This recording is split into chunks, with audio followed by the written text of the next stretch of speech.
pada Tuhan dalam doa. Tuhan, apakah Engkau mencintai aku? Apa kira-kira jawaban Tuhan pada kita? Apakah kita mengalami dikasihi, dicintai Tuhan? Jawabannya sebenarnya ada dalam kitab suci dan kesaksian orang-orang suci yang mengalami betapa kasih Allah itu ada pada mereka. Tuhan bisa jadi tak memberi jawaban verbal, tetapi membuktikan secara real dan sakramental bagaimana Ia mengasihi manusia hingga mengutus Putra Tunggal satu-satunya ke dunia untuk berkarya, menderita, wafat, bangkit, dan akhirnya naik ke surga untuk kita karena cinta kepada kita. Apa yang akan kita jawab pada Tuhan seandainya Tuhan sendiri yang bertanya kepada kita, seperti bertanya kepada Petrus, apakah engkau mengasihi aku? Apa jawabannya? Dan apa bukti nyatanya? Saudara-saudari yang terkasih, hari ini kita memperingati Santo Carolus Lwanga, seorang pelayan istana Uganda yang juga adalah guru agama. Ia membaptis beberapa orang temannya di istana,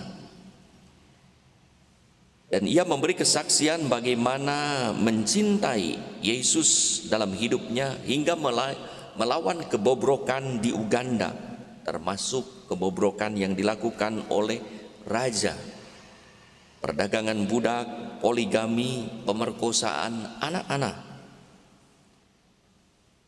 Carolus Lwanga dan teman-temannya rela mengorbankan kenyamanan dan keamanan demi terwujudnya kasih Kristus di rakyat Uganda. Carolus Lwanga dibunuh pada tahun 1886 bersama dengan 21 temannya.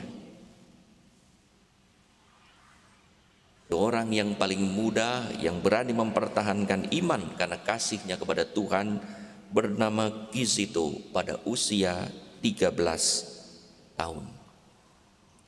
Mereka tak gentar sedikit pun karena mengasihi Tuhan. Itulah bukti nyata cinta mereka kepada Tuhan. Saudara-saudari yang terkasih, Yesus menyerahkan gerejanya hanya kepada orang-orang yang mencintainya.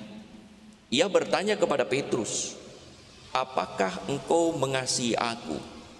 Dengan kata agapasme itu, apakah engkau mencintai aku dengan kasih Allah hingga berani mengorbankan diri lebih daripada mereka itu? Petrus jawabannya lain, walaupun kata-kata Indonesianya sama. Benar Tuhan, aku mengasihimu. Tetapi Petrus berkata, benar Tuhan, aku mengasihimu sebagai teman. Aku tidak mampu mempunyai cinta ilahi yang berani mengorbankan nyawa seperti engkau sendiri. Setelah kebangkitan peristiwa ini, Yesus memahami dua kali pertanyaan yang sama dan kedua kali juga jawaban yang sama. Pada pertanyaan yang ketiga, Yesus menurunkan standarnya, mengganti dengan kata-kata Petrus sendiri. Petrus, apakah engkau sungguh mengasihi aku dengan cinta sebagai seorang sahabat, sekalipun tidak mempunyai cinta atau tidak mau memiliki cinta ilahi seperti aku sendiri? Petrus menangis pada saat itu dan ia berkata, betul Tuhan, aku hanya mampu mencintai engkau sebagai sahabat, tidak berani mengorbankan nyawa. Maka ketika aku ditanya, aku menyangkal engkau 3 kali. Demikianlah latar belakang dari pertanyaan itu. Dan Yesus berpesan selalu, memiliki cinta apapun, gembalakanlah domba-dombaku asal kamu mencintai aku.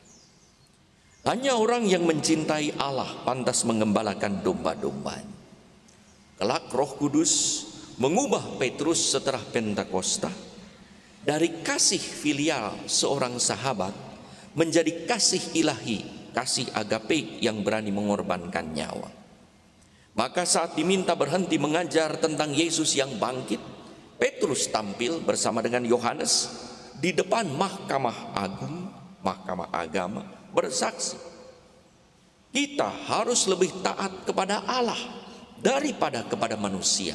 Kisah Para Rasul 5:29 artinya, aku akan lebih taat kepada Allah dan lebih baik mati daripada aku mengkhianati ketaatan dan kasihku pada Allah. Petrus sudah berubah. Pada saat itu Petrus membuktikan diri bahwa ia mencintai Yesus secara agape, secara cinta kasih ilahi, berani mengorbankan nyawa. Roh Kudus mengubah Petrus. Saudara-saudari yang terkasih, pada hari ini kita ditanya juga oleh Yesus untuk kesekian kalinya, apakah engkau mengasihi aku? Apa jawaban kita hari ini? Mudah-mudahan jawaban kita seperti Petrus, benar Tuhan, engkau tahu bahwa aku mengasihi engkau, entah dengan kasih filial ataupun kasih ilahi. Kepada para rohaniwan, Yesus akan menjawab, gembalakanlah umat yang dipercayakan kepadamu. Kepada para suami ia menjawab, gembalakanlah istri yang dianugerahkan kepadamu. Dan kepada para istri ia menjawab, gembalakanlah suami yang menjadi teman hidupmu.